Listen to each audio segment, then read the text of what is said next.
They're mean, they're green, and they're here to crush your spleen.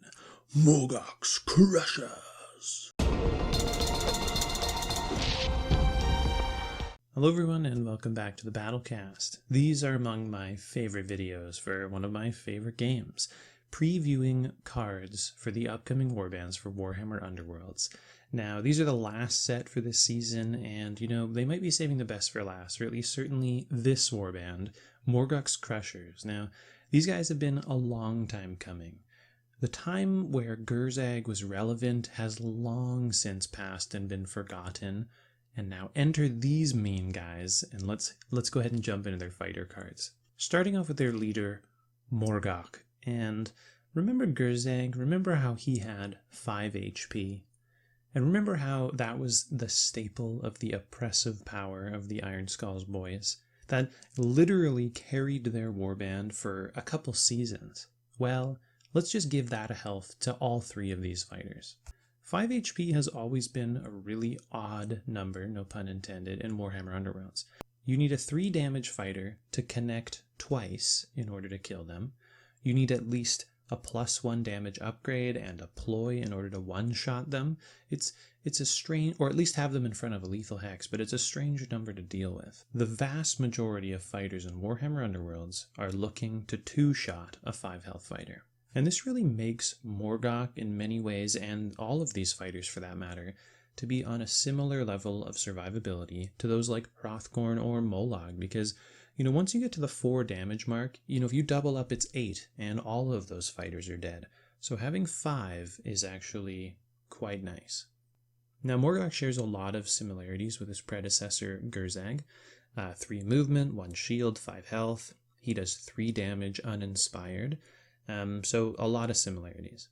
Now, the mechanic for this warband to inspire is Wa counters, and they get this every time they make an attack. They get a Wa counter.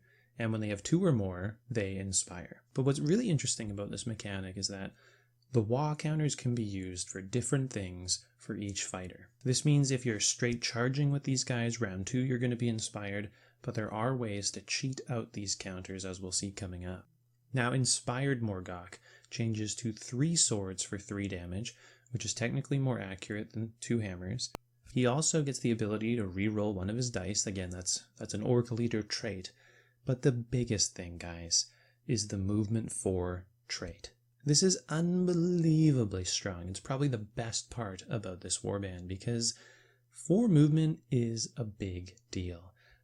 It's one of the reasons why Magor's is so strong, is that, they can close the distance, and not having to run, +1 movement cards as upgrades or as ploys really can make the difference for this warband. You can focus your efforts elsewhere, because if you're longboarded as Ardskulls, it sucks. So being able to get up to 4 movement, I think it's a big deal. Now, Morgok has an action that he can use when he removes a Wa token, and it is an action. And if he removes a Wa token from his card, he can push each friendly fighter up to 2 hexes. So this is essentially, a Thorns of the Briar Queen push, a Varklav push. It is an action, it does require a Wa counter, and it is pretty trippy. I mean, these guys have health, so, moving them around like this, you're not just throwing, sheep to the slaughter kind of thing. And again, it just further strengthens the movement of this warband. And there's a lot of advantages to being able to push 2 fighters. You can score a lot of kind of objective-based cards. Like, these guys might be able to flex as a result of this really cool ability. Next, we have Ardskull, and defensively and, and health-wise, he has the same profile as his boy Morgok. But his attack profile is 2 swords for 3 damage. And having 2 fighters who uninspired can do 3 damage is insane. And we haven't actually seen that since the Stormcast Eternals, the OG warband with Oberyn and Steelheart. But this is a very scary thing indeed. Now, inspired, Ardskull gets a scything attack, 2 swords for 2, fine. He gets 3 swords for 3 on his regular attack, so it becomes more accurate. And his unique ability with the Wa counters is that he can, when he's doing an attack, he can remove them to do +1 damage. So when Ardskull is inspired and he charges somebody, it's going to be a 5 damage attack potentially coming your way, which is terrifying. So lastly, we have Thug, and the same defensive profile as all the other fighters. But his attack profile, he starts with 3 swords for 2 damage, which is pretty sweet. It's a breath of fresh air because Haka and Basha were both 2 swords for 1, which sucked. So this guy's already doing inspired Haka and Basha-like damage. Furthermore, when he inspires, he has the ability to remove Wa counters to add dice to his attack, so making him more accurate. Now you can't really say that this guy's the Turash or Narvia of this group, because he's actually a pretty decent fighter. But what's more is that usually in a warband you have to weigh the risk and reward of, putting your leader up front. Typically your leader has the most health, like Gurzag, like Skaith, so you put them up front because they might be able to survive an attack if you don't go first. Well, Thug brings 5 health to the table. He's not your leader, he's not even your most valuable fighter, he's the least valuable fighter, and you're fairly certain he's going to survive a hit. I mean, it's really hard to do 5 damage that early in the game. And then you can follow up with 2-3 damage fighters, possibly with support. I mean, this guy is the bait that we've wanted forever. This is an amazing fighter to lure attacks in. So the first Morgok's objective card we're going to look at is Avalanche of Aggression. And you score this in the end phase if there are more surviving fighters than surviving enemy fighters. And this is a reasonable card in the sense that the goal aligns with what these orcs want to do, but it is totally a dead card in the first round and maybe the second round, so it's not that good. Next we have Brutes is the best for 1 glory.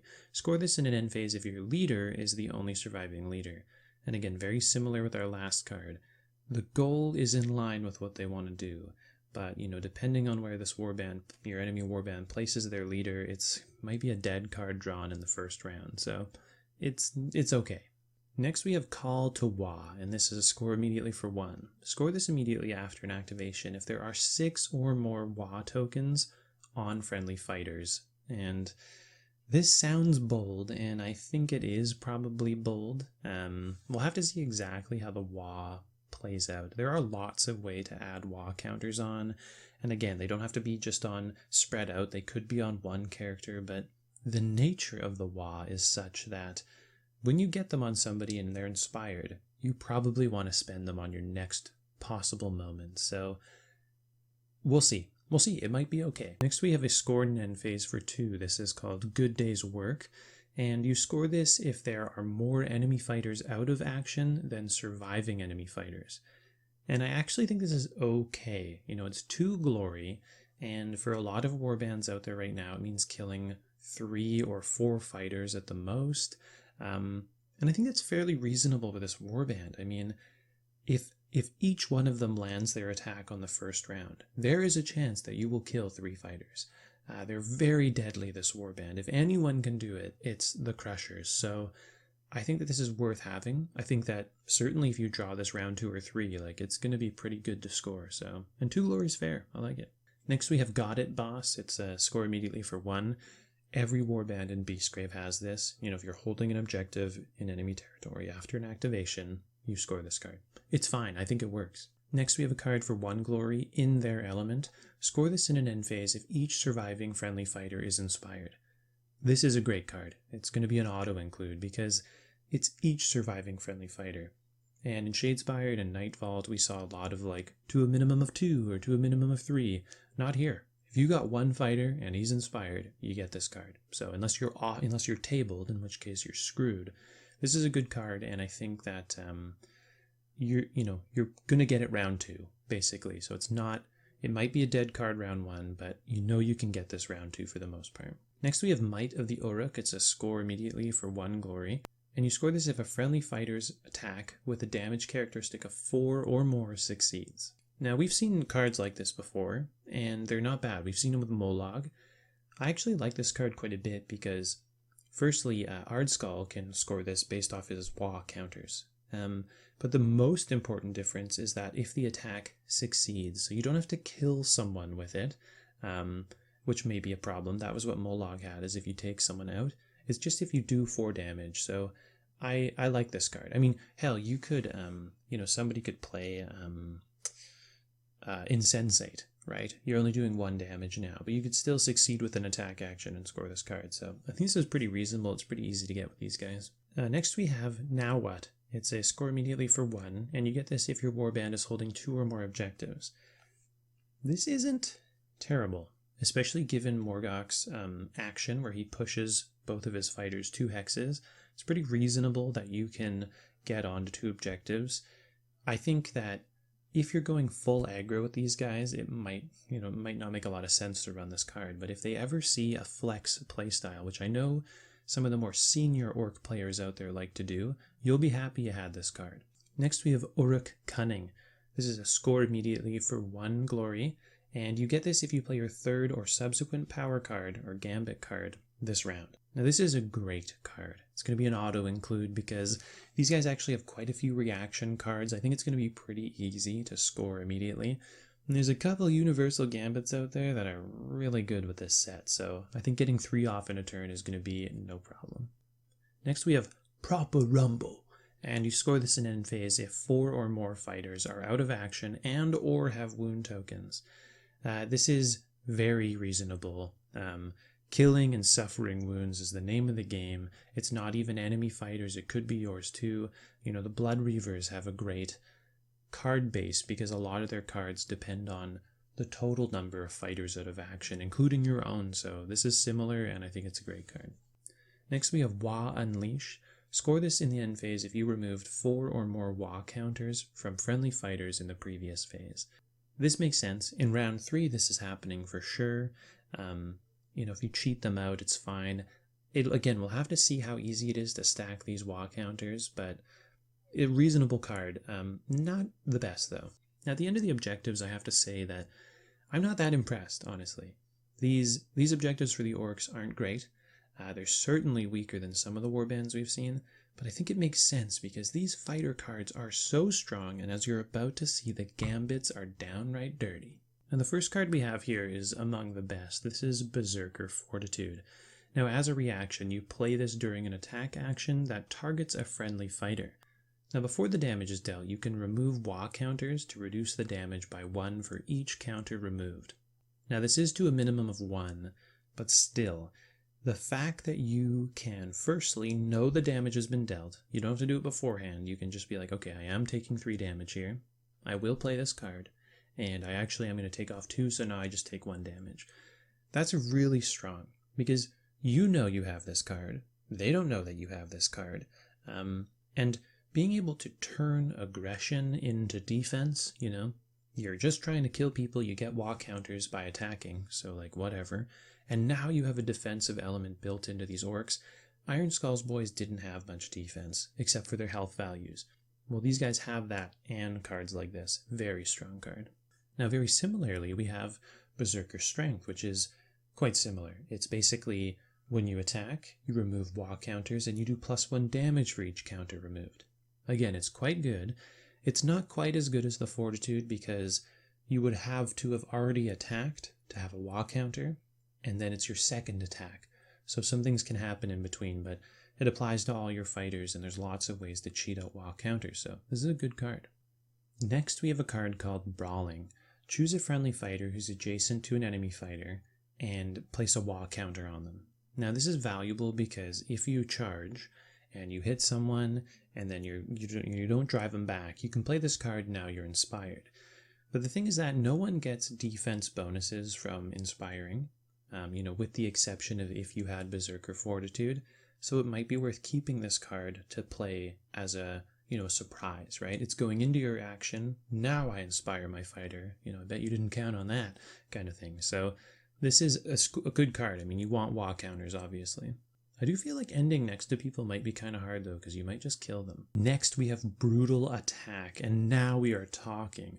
So this is a +1 dice card, right? We've seen this before, run-of-the-mill, everybody has these cards. But after the attack, you get a Wa counter. So +1 dice cards are always worth, considering taking, but the fact that it is something extra, and that extra thing can be inspiring your fighter, it can be giving you defense bonuses because of Berserker's Fortitude, or damage bonuses because of Berserker Rage. I mean, this is such a cool card because it has that extra element. It's really good. Next we have Brutal Cunning, and we've seen this with Ardskull's boys. After a move action, you react, and you make an attack action. And this is interesting. You know, we saw this in Shadespire. It saw a bit of play. I think that there's more tools in Beastgrave and Night Vault, so this kind of play might see more play, especially because guard is better. You know, you can put your guy on guard, move in and attack, and now you can't be driven back, and, you know, if somebody comes and hits you, it's not like they're just going to hit you and drive you back and that's it. If you're on guard and you use Brutal Cunning and they come and attack you, you're going to be able to hit them back. You're not going anywhere. So unless it's a range 2 attack or whatever, but it is more valuable now than it was, I think, in Shadespire. Next, we have Brutal Reprisal. And this is literally the card that orcs have always needed in this game. When an attack action targets a friendly fighter and succeeds, before the drive back effect, they are not driven back and you get to make an attack action.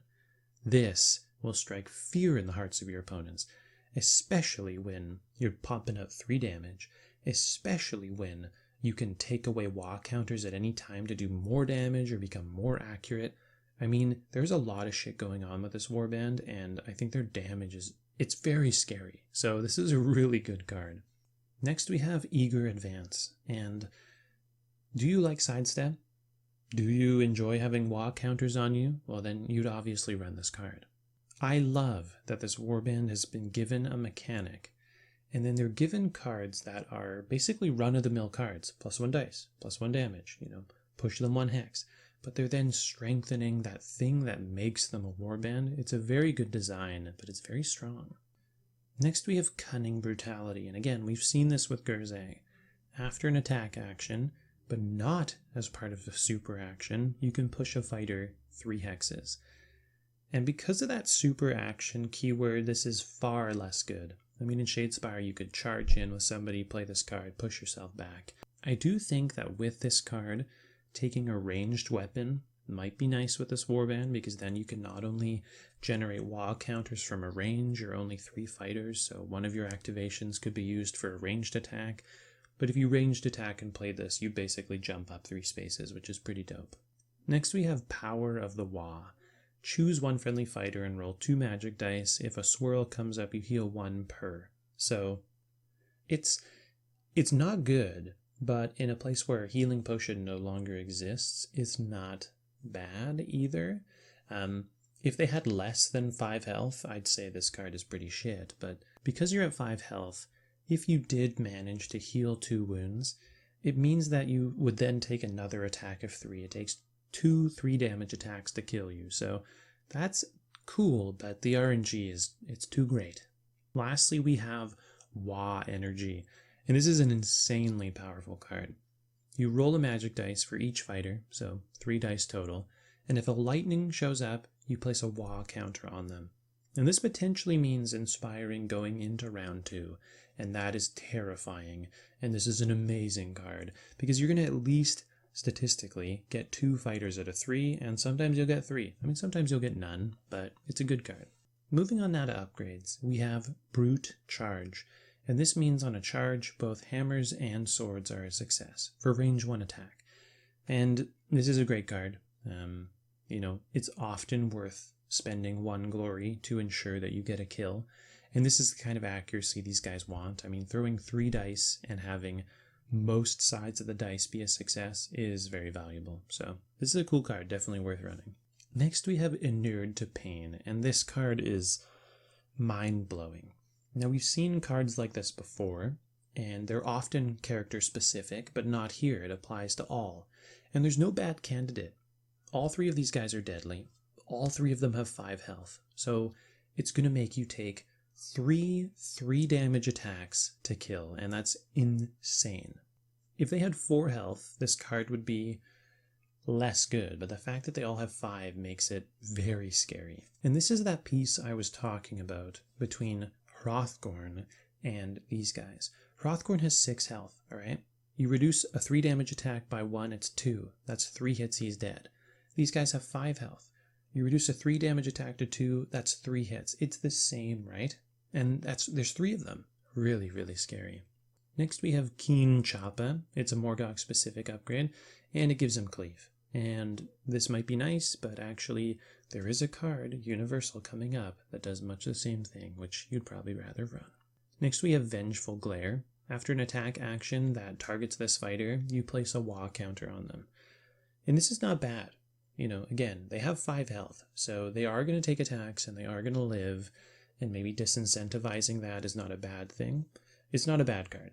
Next we have Vessel of the Wa, and this is Ardskull specific. Now as an action, you place a Wa counter on any friendly fighter within 2 hexes each, and this is really cool. Again, I think if that Flex band, Flex Warband comes out version of these guys, this might be nice. Hang back, inspire your guys. It's a cool card. I think it's very interesting and it might see play. There are a couple others, but they're not that good. So my final thoughts on Morgok's Crushers is, damn, these guys are really interesting. Objective-wise, they're nothing to write home about. Upgrade-wise, they're okay, but their ploys are pretty damn strong. And their baked-in profiles, I mean, they're hard to beat. Magors used to be the go-to for a new fighter, a new player starting the game. I think these guys are going to be it now. It's less activations, they're very straightforward. I can't wait to play them. They're just going to be chucking a ton of dice, and they've alleviated some of the, the problems that the orcs faced prior, which is movement, shitty attack profiles on 2 of their fighters. These guys are great, and yeah, can't wait to get them to the table. Let me know what you guys think of Morgok's Crushers. Do you prefer them to Morgwaith's? Which one do you like more? Me, I mean, these guys are going to be it for sure. These guys are good. They're bringing chuck and dice back to the table, and they're taking away that hold objective shenanigans we've gotten so used to. Thank you so much for watching this video. Stay tuned for my review of Morgwaith's and also of the Universal cards, which will be coming out shortly. Thanks again, and I'll see you next video. Thanks for watching. I hope you enjoyed the video. Please consider supporting the channel by liking this video or subscribing to the channel, and especially hitting that bell icon. Feel free to leave comments in the comments section below. I love talking with you guys. Until next video, I'll see you then. Thanks.